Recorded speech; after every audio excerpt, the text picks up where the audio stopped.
그리고 여러 가지 우리가 지도자 역할을 어떻게 해야 되는지 그거에 대해서 연구를 많은 시간 동안 해왔어요. 그러다 보니까 사실은 이런 기회를 짧게나마 할 수 있는 무대를 주셔서 너무 감사하고, 또 저희 전문가들은 전달을 할 때 명확한 사실만을 가지고 전달을 해야 하는 거예요.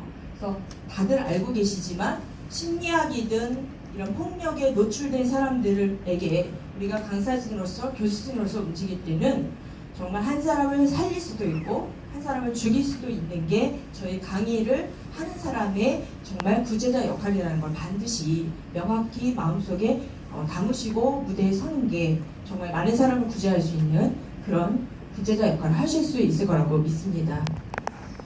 저희 목차로는요, 첫 번째는 가정폭력에 대한 개념이에요. 그다음 두 번째는 가정폭력에 대한 유형, 세 번째는 가정폭력에 대한 실태, 그리고 네 번째는 가정폭력의 피해로 인해서 생기는 현상, 그 다음에 다섯 번째는 그 가정폭력을 분석하고 마지막에는 가정폭력에 대한 논의와 재현을 한 부분이에요. 자, 보세요. 그럼 가정폭력에 대한 자녀에 대한 안전 분야를 한번 보도록 할게요. 자, 가정폭력에 대한 거는 가정폭력의 분석을 통해서 그리고 그러한 인식을 변화시키는 데 확립하는 게 우리의 사회적으로는 그 목적이 있어요. 그리고 가정폭력으로 인해서 피해자 보호를 하고 그거에 대한 미연의 방지를 지속적으로 하는 게 우리 국가적인 차원이에요. 그리고 건강한 환경을 조성해서 사회를 안정시키는 거죠. 곧 이것은 여기 계신 전문가분들이나 우리가 보호자 입장으로 서는 그 내면에 있는 심리와 같아요. 1차적인 가정이 안전해야 사회적으로나 그리고 가까운 지역구가 평안하게 돌아갈 수 있는 부분이거든요. 사실 여기 계신 분들이 어릴 때 자랄 때 부모로부터 배운 답습과 같은 교육을 아마 기억하실 거예요. 집안이 편안해야 사회활동할 때 일이 잘 풀린다. 이런 말씀 많이 들어보셨죠? 선생님, 그죠?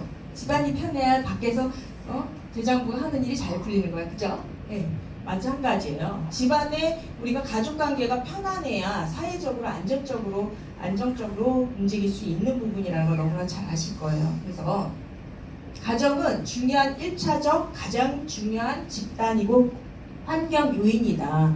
그리고 가정에서 일어나는 모든 폭력으로부터 우리가 보호하고 방지하는 게 이제는 교육으로만 이루어지는 것이 아니라 우리가 당연히 해야 되고 어떻게 보면 우리가 꼭 해야 하는 의무적이기도 하면서 그것을 활성화하고 윤택하게 만드는 것이 우리들의 숙제이기도 하고 인생을 먼저 살아온 선배로서의 후세에게 남겨줄 수 있는 선물과 같은 몫인 거예요.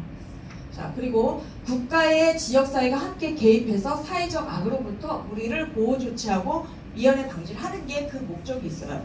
4대 악, 4대 악해서 우리가 국가 사회적으로 10년 안쪽으로 해서 계속 강조됐던 부분이 이 폭력으로부터 우리가 안전망에 가까운 우리 한국 사회를 만들어가는 게 그 목적이 있어요. 자, 그래서 그 가정폭력에 대한 개념을 한번 보도록 할게요.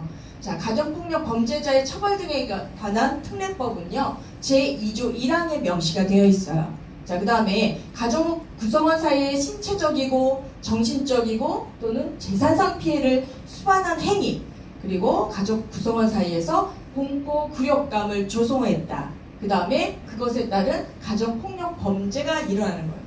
가정 안에서 있는 우리들만의 일이라고 가장 예민한 부분이라고 생각해서 우리 한국 사회는 예전부터 가부장적인 그런 답습과 같은 인식구조 때문에 그거를 항상 비밀화했던 걸 맞고 지금 현재에도 그 많은 고위층 집안에서도 자신들의 체면이나 그리고 가진 위치, 가진 것에 대한 그것을 보호하기 위해서 오히려 그 피해자가 더 속출함에도 불구하고 그것을 속 시원하게 도움을 받지 못하는 그런 가정이 많이 있다라는 거예요.